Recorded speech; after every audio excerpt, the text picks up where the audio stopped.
Vamos abrir a nossa Bíblia no livro de Reis, no capítulo, segundo livro dos reis de Israel, no capítulo 2, a partir do versículo 19, segundo livro dos reis de Israel, no capítulo 2, a partir do versículo 19.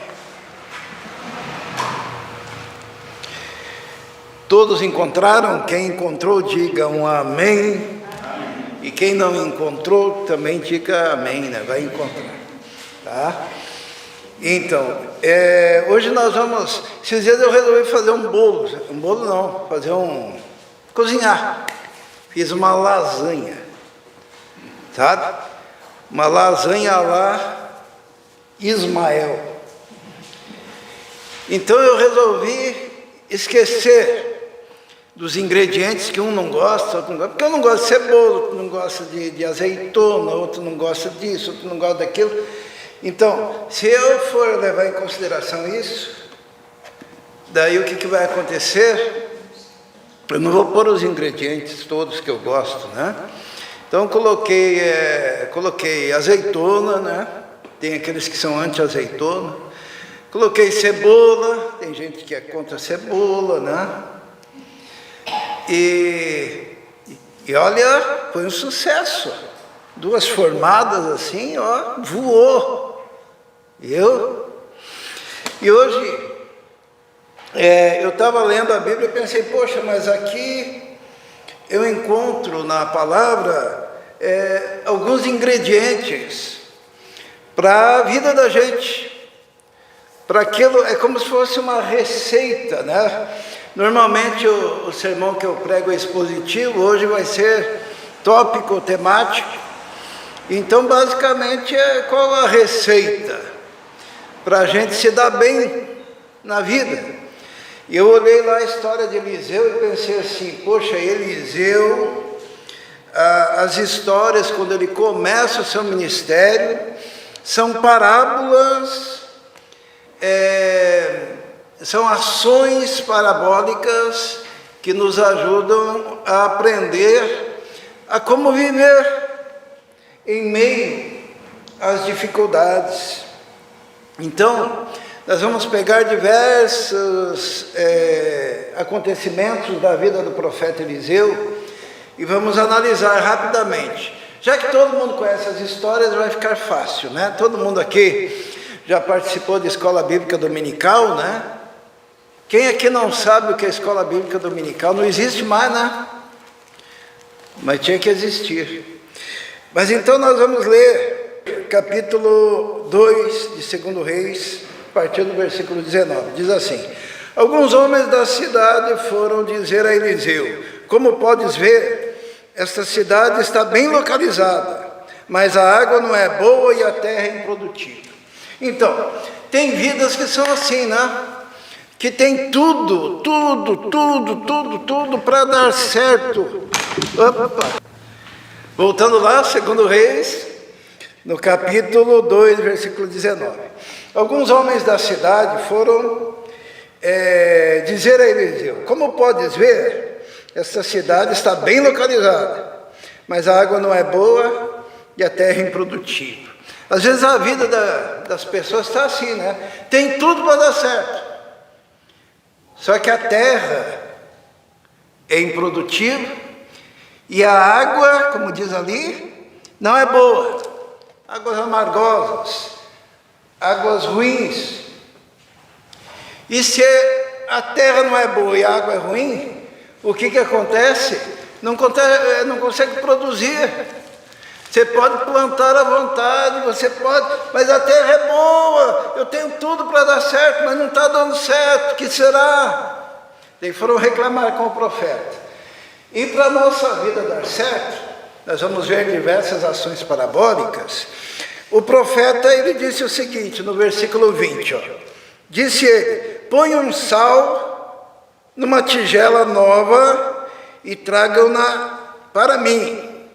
Quando a levaram, ele foi à nascente, jogou sal ali e disse: assim diz o Senhor, purifiquei esta água, não causará mais mortes, nem deixará a terra improdutiva.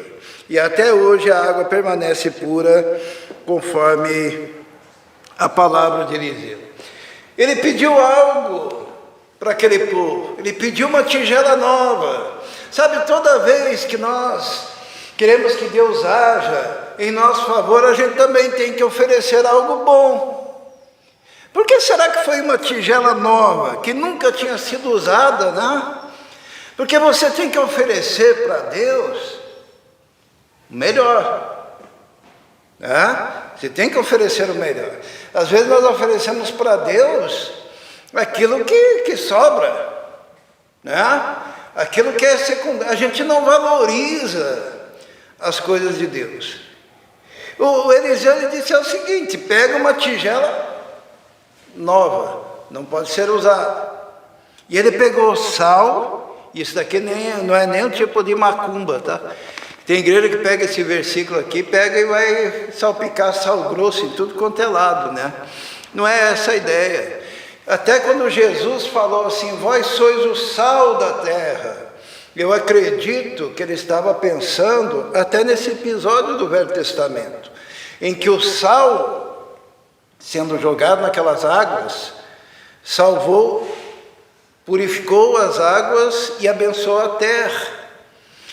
E se nós queremos a bênção de Deus, nós precisamos entender que nós somos o sal da terra.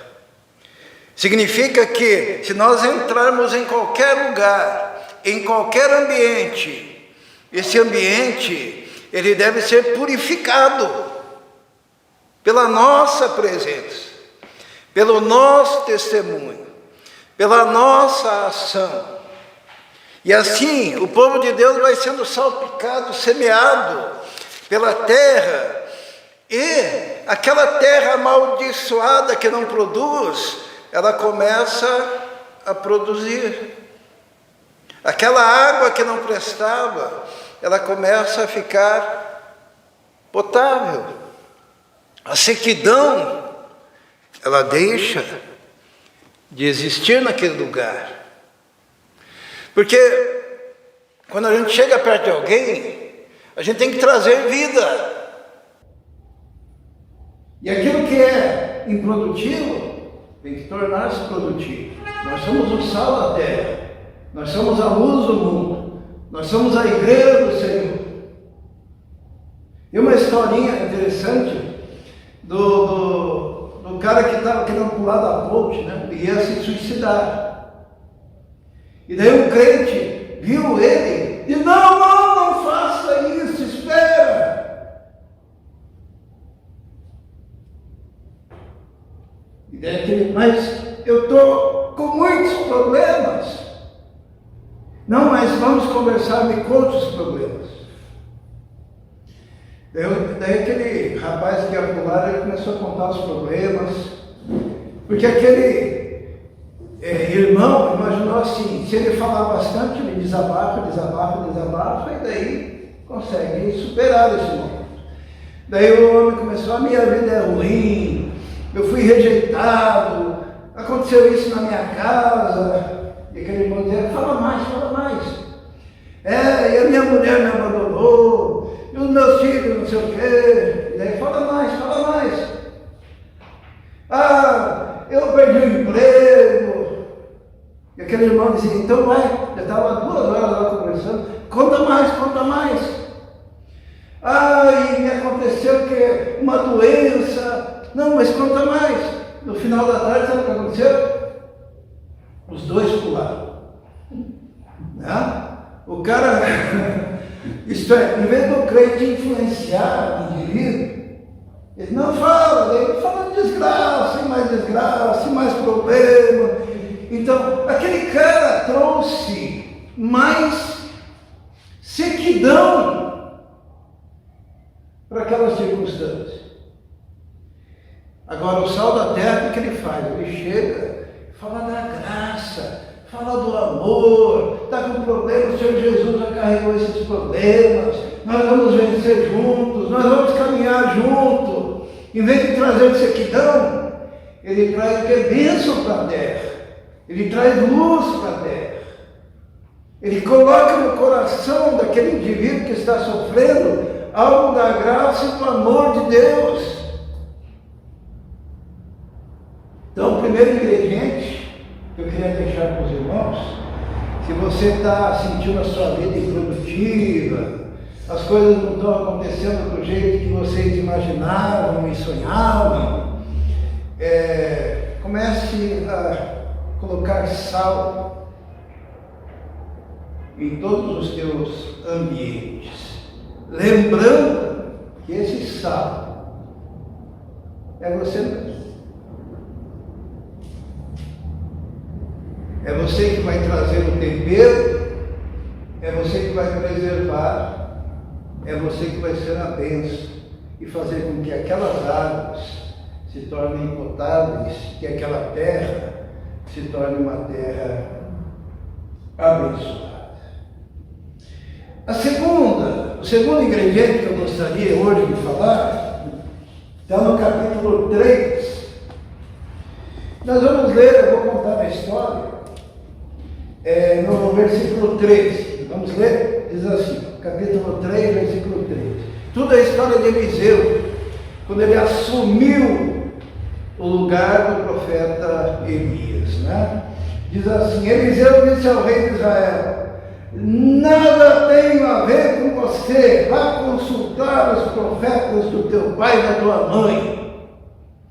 Eliseu estava bravo, estava chateado, o coração dele estava, né? Porque ele não gostava daquele rei, aquele rei era mau. Sabe, alguém que chega para o profeta e diz, eu quero um conselho, eu quero uma palavra.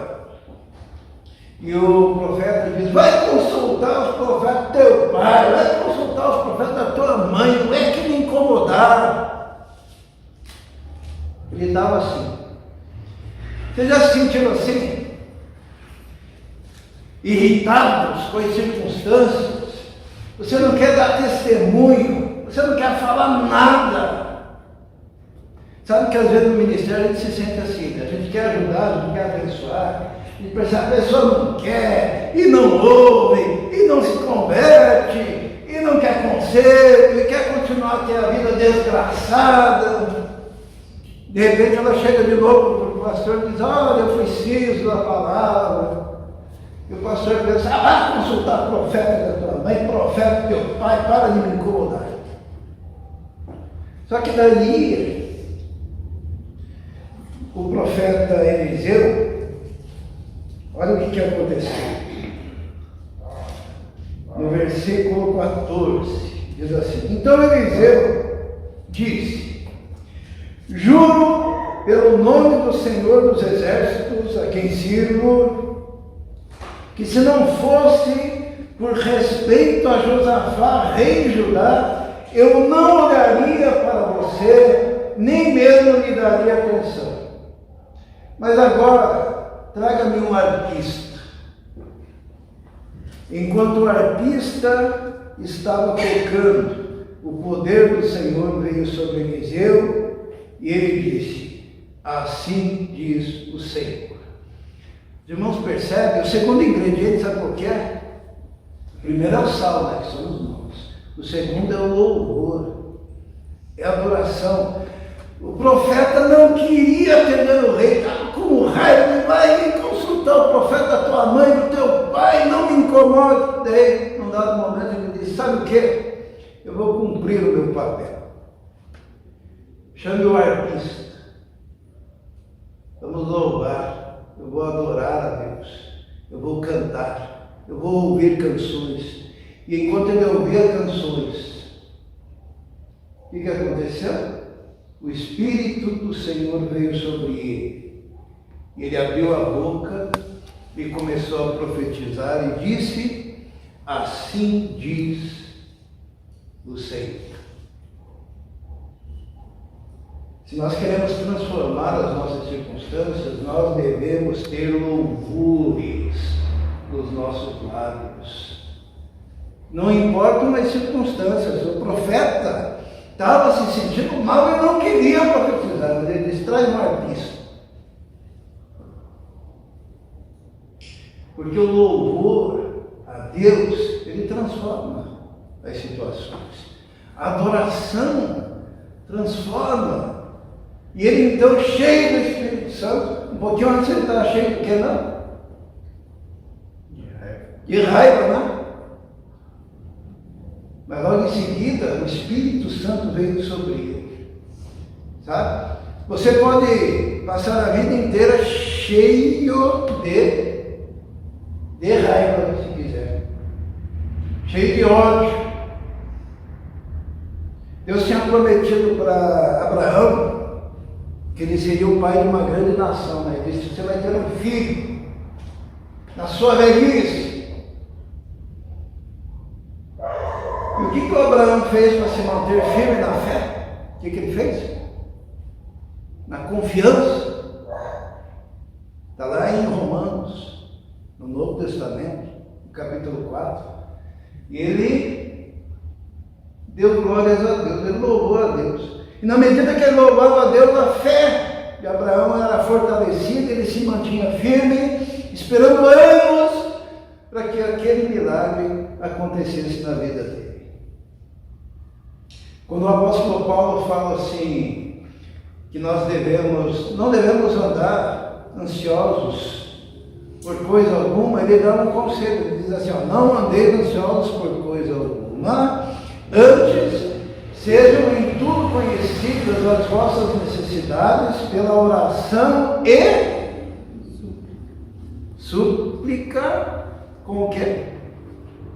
Com o quê? Filipenses capítulo 4, com o quê? Com ações de graça. O que é ação de graça? Louvores, adoração.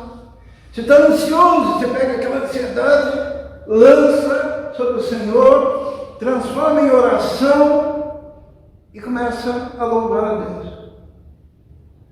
E o louvor e a adoração transformam as suas circunstâncias. O segundo ingrediente é o louvor, porque muitas vezes na vida da gente você está passando por dificuldade, está passando por problemas, sabe o que você faz? O que você faz? Reclama, blasfema, fica questionando Deus. Não é isso? Paulo e Silas, eles estavam nus, tinham sido açoitados, estavam cheios então de marcas pelo corpo, amarrados no tronco, na parte interior, lá no fundo da cadeia. E o que diz a palavra de Deus? Que lá pela meia-noite, está no capítulo 16 de Atos, lá pela meia-noite, o que eles faziam? Cantavam louvores ao Senhor, exaltavam o Senhor, adoravam ao Senhor, amarrados no tronco, com dores dos açoites, aprisionados num lugar escuro, e cantavam tão alto, que os outros presos conseguiam ouvir. Se você está passando por lutas, chama o arpista.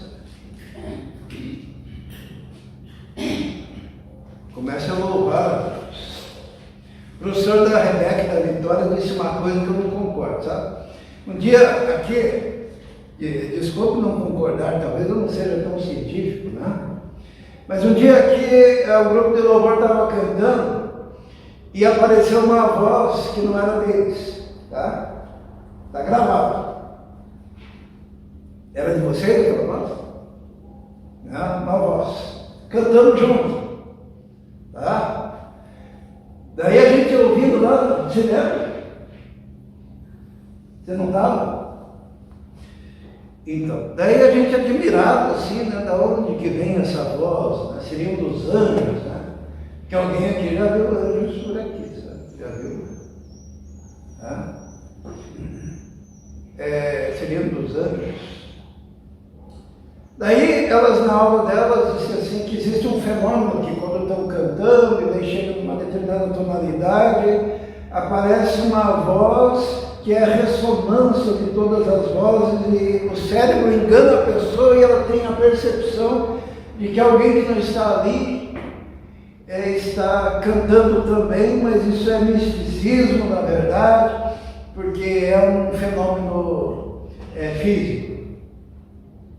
Irmão, quero dizer que os anjos estão tudo aí cantando junto com a gente. A Bíblia diz que quando Jesus nasceu, os anjos cantavam no céu e os pastores cantavam na terra, exaltando Jesus. Lembram? E quando nós louvamos aqui, nós unimos a nossa voz às vozes de louvores do céu.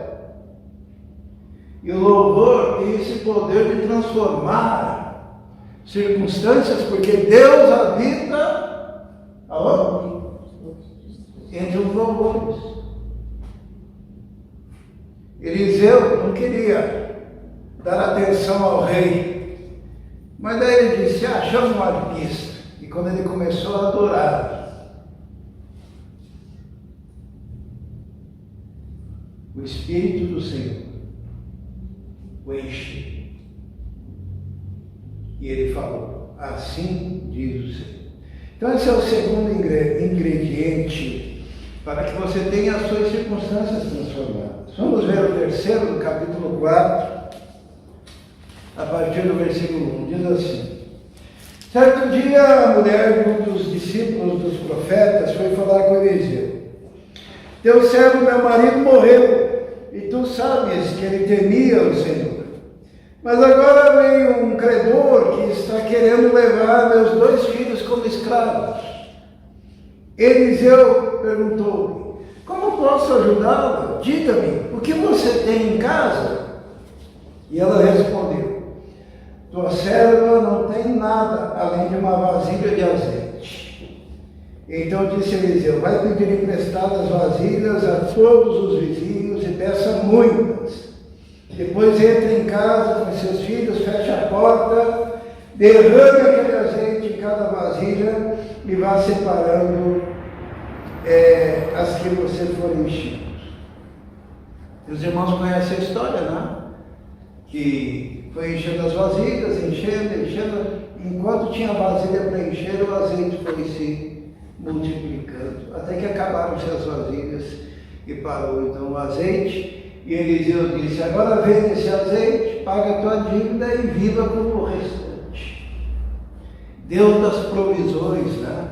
Mas o que eu quero chamar a atenção como ingrediente para que você possa ter a sua vida transformada é que Eliseu perguntou: o que você tem em casa? E a mulher disse: olha, a serva não tem nada além de uma vasilha de azeite. Ela tinha um pouco de azeite, né? E sabe o problema?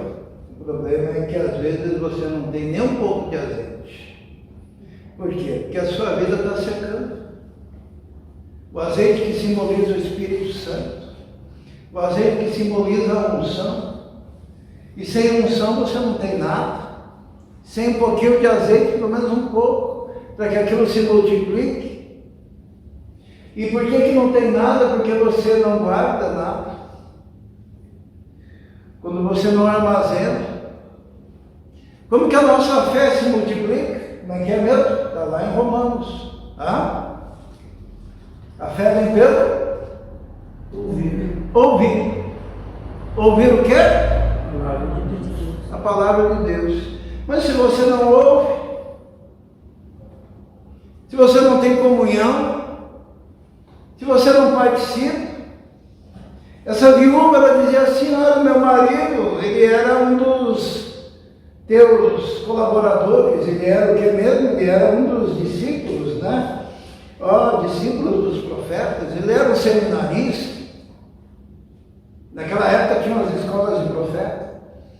E a nossa casa ainda tem resquícios da bênção, da graça, da misericórdia, do amor, do entendimento, do conhecimento. Mas se você abandona a comunhão do povo de Deus, o estudo das Escrituras, o ouvir da palavra de Deus, e você vai se secando e perdendo, e o profeta diz assim: o que você tem em casa? Olha, já não tenho mais nada, mas nem um pouquinho de azeite, nem um pouquinho de azeite. O provérbio diz assim: nunca falte óleo para a sua cabeça.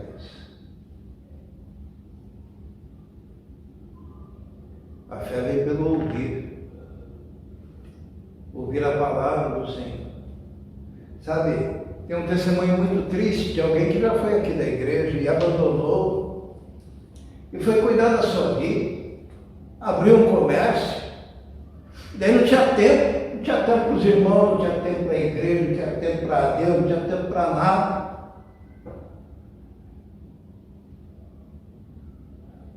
E hoje em dia chora. A Bia até deu testemunho que conversou, né? Não tinha muito o que fazer.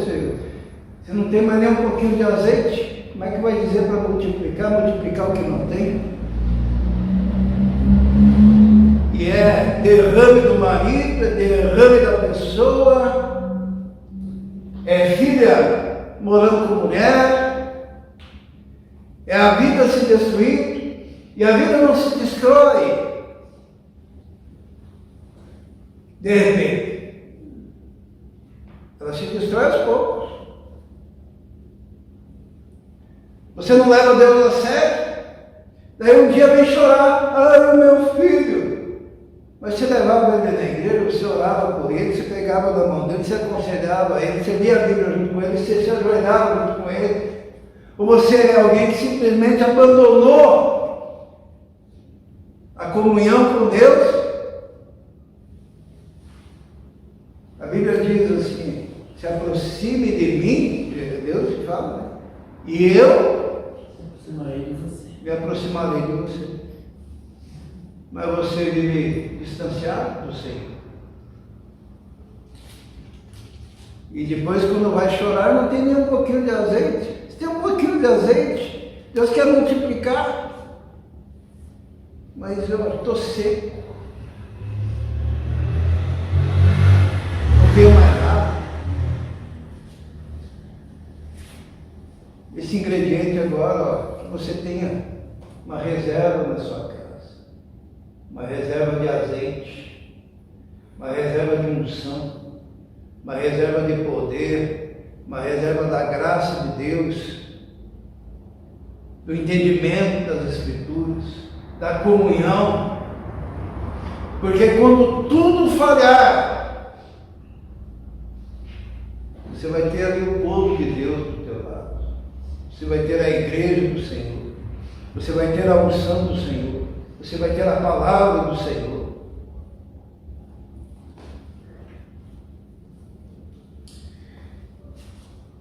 Esses dias eu falei daqueles que não conseguem escutar a mensagem, né? O Israel, esses tempos, lê um texto em Hebreus, no capítulo 5. Hebreus, capítulo 5. No versículo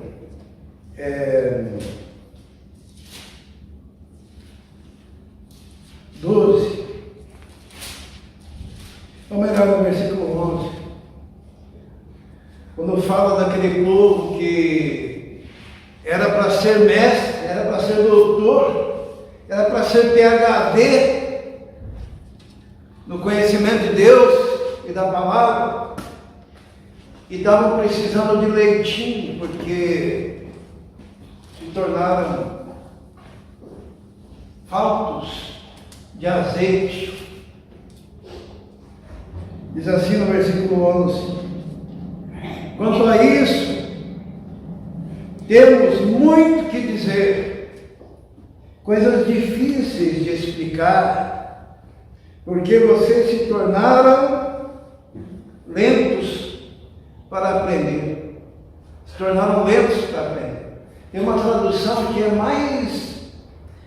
mais fiel, que vem de lento, sabe o que é? Tardios. Vai ter uma palavra que é mais fiel.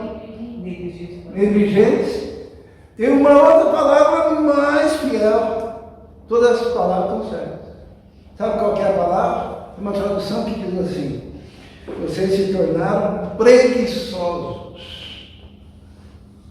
para aprender. O que é uma pessoa preguiçosa para aprender? É uma pessoa tardia para aprender, é uma pessoa lenta para aprender, é uma pessoa surda para aprender, que não consegue aprender. E olha, quer morrer? Pare de aprender. Tem lugar que vocês não aprendem nada, não adianta.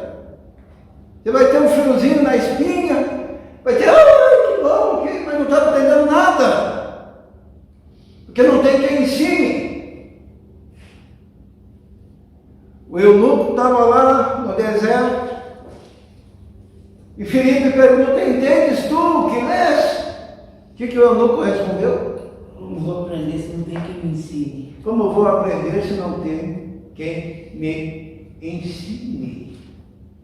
E daí Filipe pegou aquele texto que ele estava lendo e a partir dele falou sobre Jesus, expondo as escrituras todas. Mas o preguiçoso para aprender é aquele que, quando o pastor começa a falar, a mente desliga totalmente. Daí vai pensar no celular, vai pensar lá na coisa que tem que fazer amanhã, vai pensar, e tudo isso é ação do diabo. A gente às vezes pensa que não é, né? Ah, não, como é que fala hoje em dia quando a pessoa não consegue se concentrar? É TDAH, né? Ah, eu tenho TDAH. TDAH é alguma coisa, e mais uma palavrinha, uma letrinha, né? Eu tenho déficit de atenção, né? Sabe o que Paulo fala? Paulo fala assim, ó: levando cativo. O que é cativo? Preso. Todo pensamento para a obediência de Cristo. Ou você leva cativo o pensamento para a obediência de Cristo, ou o diabo leva cativo o teu pensamento para a obediência dele. Nessa guerra espiritual, nós sequer imaginamos a dimensão. Tem muita criança, adolescente, pelas escolas, que nada mais é do que a ação do inimigo impondo o cativeiro de um raciocínio, de um pensamento que o distancia da palavra de Cristo e fica sem azeite. E sem azeite você vai para a prostituição, e sem azeite você vai casar, ou melhor, nem vai casar, você vai ser pai solteiro, vai ser mãe solteira. Sem azeite você não vai ter discernimento em relação às seitas e às heresias. Sem azeite, a tua vida está fadada a ser uma desgraça. Eliseu fala para aquela mulher que estava para perder os filhos, para a escravidão: o que você tem em casa? Um pouquinho de azeite. Opa! Tem como restaurar. Mas tem gente que gosta de não ter nada, né? Nada de bom.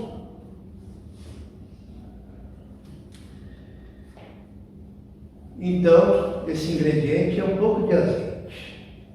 Olha aí, ó, nossos ingredientes, hein? Vamos um pouquinho à frente. No capítulo 4, no versículo 38.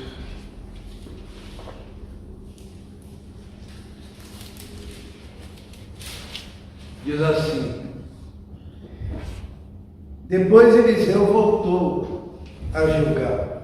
Nesse tempo a fome assolava a região. Como os discípulos dos profetas estavam reunidos com ele, ordenou ao seu servo: ponha o caldeirão no fogo e faça um ensopado para estes homens. Um deles foi ao campo apanhar legumes e encontrou uma trepadeira. Apanhou alguns de seus frutos e encheu deles o seu manto.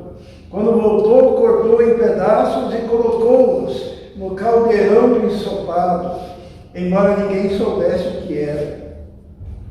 O ensopado foi servido aos homens, mas logo que provaram, gritaram: homem de Deus, a morte na panela. Havia uma fome, né? Os irmãos estão vendo que tudo isso é provisão desses textos que nós estamos lendo. Havia uma fome. E Eliseu diz assim: ó, prepara aí comida, que é o ápice da comunhão, é a refeição, né? E a fome na terra. E daí um dos seminaristas foi lá e viu lá um fruto de uma trepadeira. Alguns chamam de colossíntidas, outros falam que são pepinos bravos. Pegou aquilo lá, cortou, jogou dentro da panela e todo mundo ia comer naquele período de muita fome. E quando provaram, descobriram que era veneno. E começaram a gritar: homem de Deus, tem morte na panela. E Eliseu então pegou e disse: traga aí farinha. Ele jogou farinha na panela e todos puderam comer. Que história bonita, né? Sabe, se você não tiver discernimento, você vai sair no teu dia de trabalho e vai trazer o fruto daquilo que você encontrou lá fora para dentro da tua casa e dar para os seus filhos comer, alimentando-os de morte.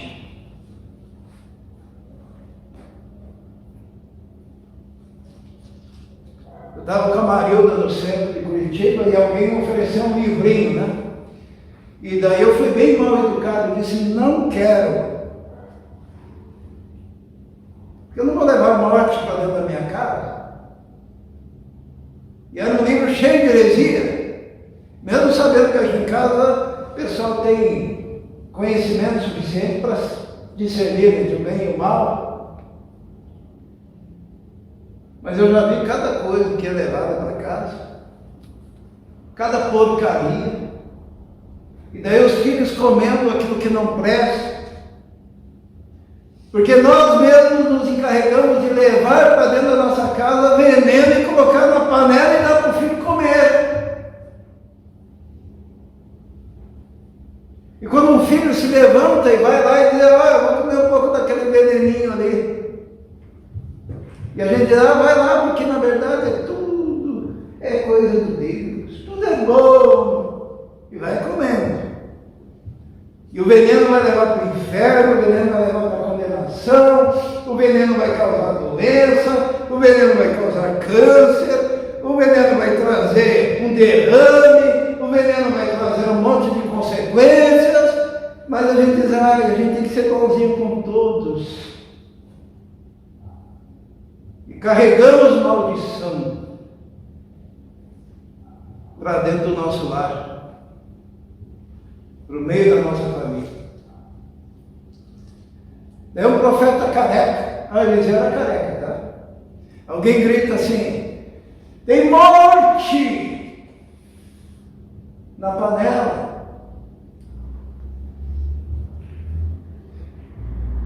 E a turma do deixa disso diz: não, coma, meu filho, pode comer mais. E não sabe que está matando aqueles que daquilo se alimentam.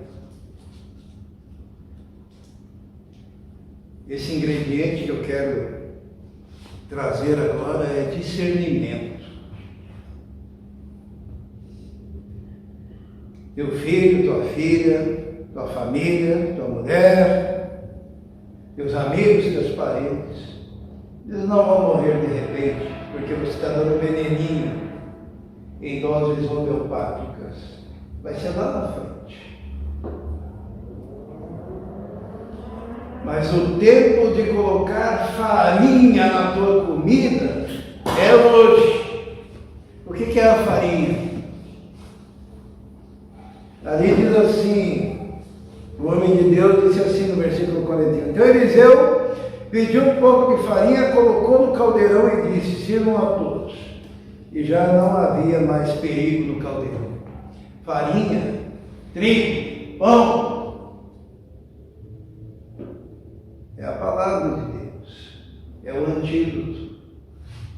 Mas você só vai ter o antídoto se você ouvir a palavra.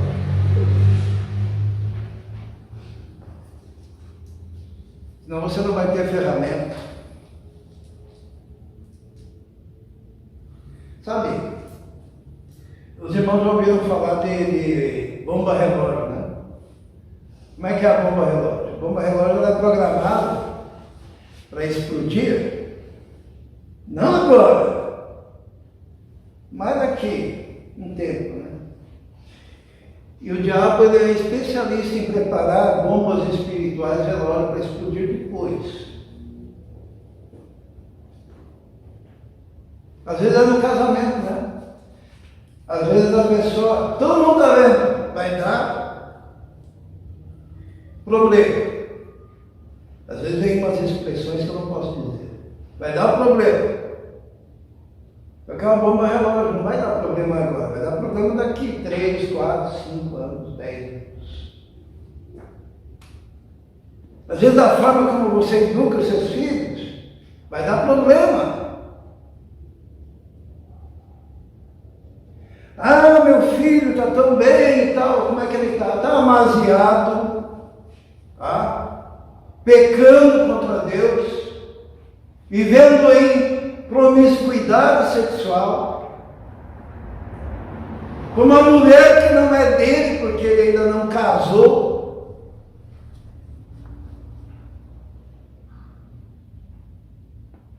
E eu posso dizer o seguinte, vai dar problema. Agora? Talvez não. É a bomba relógio. O diabo dá presente de bomba relógio sem a vontade, sabe? Por isso o discernimento. Não leve morte para a sua casa. Não leve condenação para a sua casa. Achegue-se ao Senhor.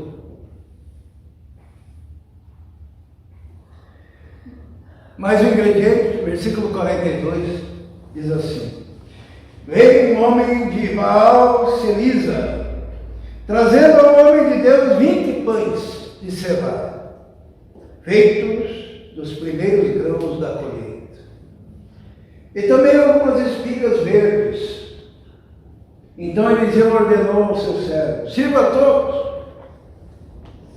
O auxiliar de Eliseu perguntou: como poderei servir isso a 100 homens? Eliseu, porém, respondeu: sirva a todos, pois assim diz o Senhor: eles comerão e ainda sobrará. Então ele serviu a todos, e conforme a palavra do Senhor, eles comeram e ainda sobrou. É a multiplicação dos pães, né? Depois a gente vê isso com Jesus no Novo Testamento, mas aqui Eliseu foi o primeiro. E esse ingrediente que eu quero trazer para os irmãos agora, para que a bênção do Senhor, a graça do Senhor, esteja na sua casa, no meio da sua família, para que você possa ver a terra produtiva, para que você possa ver a água cristalina das bênçãos do Senhor. Nós encontramos aqui, porque havia fome na terra e alguém veio e trouxe 20 pães de cevada. Mas esses pães eram especiais. Sabe por quê? Diz assim, ó, feitos dos primeiros grãos da colheita, feitos das primícias. O que são as primícias, os irmãos sabem? Esse ingrediente que eu quero deixar para os irmãos é as primícias. O que você faz com as primícias? Né? O que são as primícias? Se a gente pegar todo o Velho Testamento, Deus sempre disse: as primícias da terra, as primícias dos frutos, as primícias do teu gado são minhas. O que é primícia? São os primeiros frutos, sabe? E a bênção estava ali e foi multiplicado aquele pão. Por quê? Porque aquele homem deu aqueles 20 pães das primícias. No livro de Provérbios diz assim: honre o Senhor com as primícias de toda a sua renda. Deus não está muito preocupado com a sua renda, Ele está preocupado com a honra. E você está honrando a Deus quando você oferece as primícias. O que são as primícias? Tem o testemunho aqui do Romildo. O Romildo, ele entendeu as primícias. O que são as primícias? As primícias são os primeiros frutos. Isso é, você recebe o pagamento e você sabe que tem que honrar o Senhor com as primícias. Então a primeira coisa que você faz é separar o que pertence a Deus. Primeira coisa, não a última, mas a primeira. Ah, você ganhou não sei o que, não sei aonde, um adicional. Opa! As primícias. Porque a Bíblia inteira, inclusive no Novo Testamento, diz o quê? Que as primícias pertencem a Deus. E se você usar as primícias, você está... O que você está fazendo? Está usando algo que não te pertence. Os irmãos se lembram lá do caso de Caim e Abel foram oferecer ao Senhor uma oferta? Lembra? O que Caim ofereceu ao Senhor? Frutos da terra. Oi? Caim ofereceu os frutos da terra. Mas sabe o que diz lá? Diz assim que depois de algum tempo, então não foram as primícias, tá? Depois de algum tempo, Caim ofereceu como oferta os frutos da terra. E como é que foi o Abel? Porque um foi rejeitado, outro foi aceito. Né? Como é que foi no caso de Abel? Vamos ler. Está lá em Gênesis.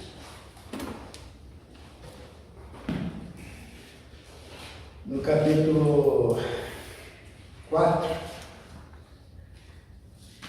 No versículo 3. Dois tipos de oferta. Uma Deus aceitou e outra Deus não aceitou, certo? Diz assim, versículo 3. Passado algum tempo, em algumas traduções está aí no final, né? Como é que está aí, Israel? Aconteceu que no fim de uns tempos trouxe Caim o fruto da terra. No fim de uns tempos. Ele já tinha colhido, ele já tinha feito o que ele tinha, né? Passou um tempo. Daí ele fez o quê? Vou fazer uma oferta ao Senhor. E como é que foi Abel? Logo em seguida, versículo 4. Abel, por sua vez, trouxe as partes gordas das primeiras crias do seu rebanho. Entendeu? As primeiras crias. A primícia. O que esteve nas suas mãos, primeiro, pertence a quem? A Deus. Caim passou algum tempo e ofereceu lá. E não diz que foram os primeiros frutos. Caim foi rejeitado e Abel foi aceito. E o que Deus falou para Caim? Caim, se você proceder bem, você também será aceito. O que seria proceder bem? Proceder bem seria colocar Deus em primeiro lugar. Não é que a oferta seria aceita, tão somente. A oferta é só o resultado disso. Mas ali, Deus fala, se você proceder bem, você será aceito. Você procedeu bem. No versículo 6, o Senhor disse a Caim: por que você está furioso? Por que se transtornou o seu rosto? Se você fizer o bem, não será aceito. Mas se não o fizer, saiba que o pecado o ameaça à porta. Ele deseja conquistá-lo, mas você deve dominá-lo. Voltando lá para o segundo livro dos Reis, aquele ingrediente da multiplicação. Às vezes a gente quer a multiplicação do azeite, mas já não tem nem resquícios da unção. E nós queremos a multiplicação do pão, mas o máximo que oferecemos para o Senhor é aquilo que sobrou. E não como fez esse homem, que ofereceu das primícias. Das primícias. Como que tem sido a sua vida? Terra improdutivo, água amarga, lembre-se que você é o sal. Como que tem sido a sua vida? Os filhos sendo levados para a escravidão, você pode libertá-los? Mas o profeta pergunta: você tem pelo menos um pouco de azeite? Mas você tem abandonado o Senhor e não sobrou nada.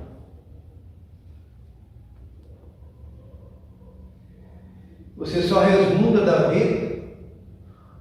Ou você, quando está com o coração daquele jeito, você diz: traga um artista aí que eu quero louvar a Deus, porque não importam as circunstâncias, eu quero adorar o Senhor.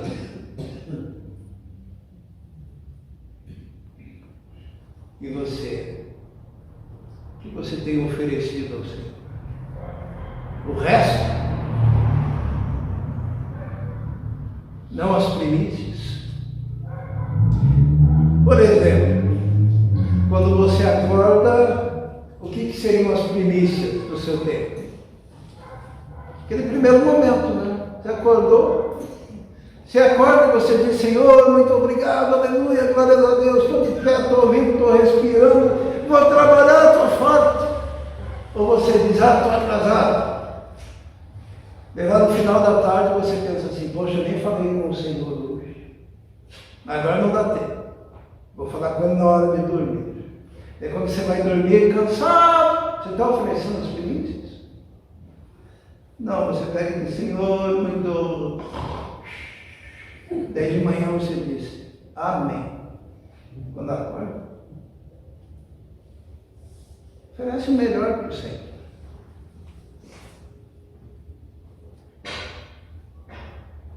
Não por causa da recompensa, que vem, de fato, mas para que você possa honrá-lo. Honrar. Porque se você desonra ao Senhor, sabe como que a Bíblia chama desonrar o Senhor?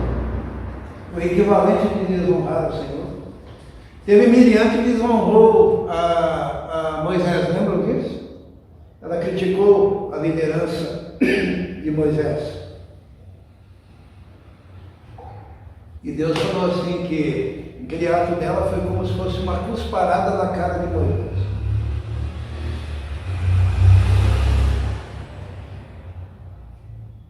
Alguém já recebeu uma cusparada na cara? Desonra é similar a uma cusparada na cara. E quando você desonra a Deus, basicamente é isso. Você está manifestando o seu total desprezo por aquele que te dá a vida, a existência e a capacidade para trabalhar, para vir à igreja, para louvar o Senhor.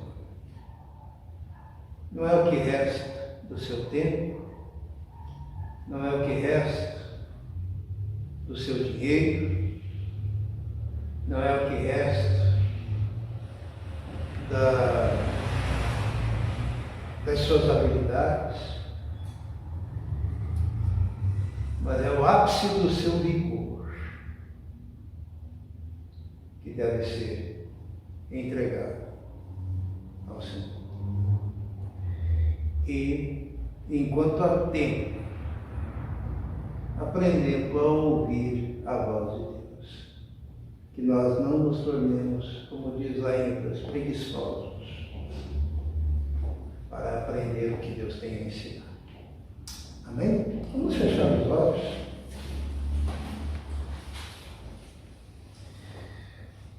Senhor nosso Deus, pertencemos ao Senhor completamente. Nós somos do Senhor, totalmente do Senhor. Por isso que o nosso tempo é do Senhor. Por isso nós não queremos tomar do Senhor nem um minuto. Nós queremos consagrar ao Senhor todo o nosso tempo, toda a nossa força, todo o fruto do nosso trabalho. As primícias pertencem a Ti. Pedimos então a Deus que possamos honrá-lo com tudo que somos. Em nome de Jesus. Amém.